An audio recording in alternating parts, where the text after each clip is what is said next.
So ఇవాళ మనము Ayurveda daily రొటీన్లో ఫస్ట్ స్టెప్ అయిన ఆయిల్ పుల్లింగ్ గురించి డీటెయిల్గా తెలుసుకుందాము.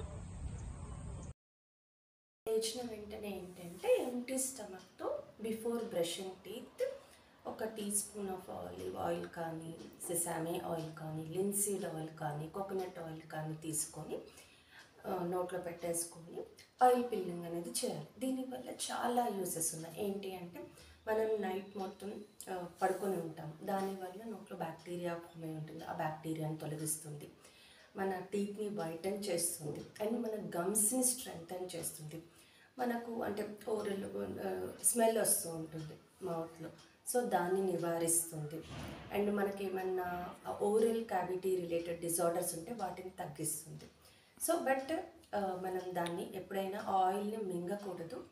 15-20 మినిట్స్ మనం ఆయిల్ పుల్లింగ్ చేసిన తర్వాత దాన్ని ఉమ్మేసేయాలి, బట్ ఎప్పుడు స్వాలో చేయకూడదు. తెలుసుకున్నారు కదా ఆయిల్ పుల్లింగ్ గురించి ఎన్ని ఉపయోగాలు. సో స్టార్ట్ చేస్తారు కదా ఇవాళ నుంచి oil pulling before brushing teeth. Thank you.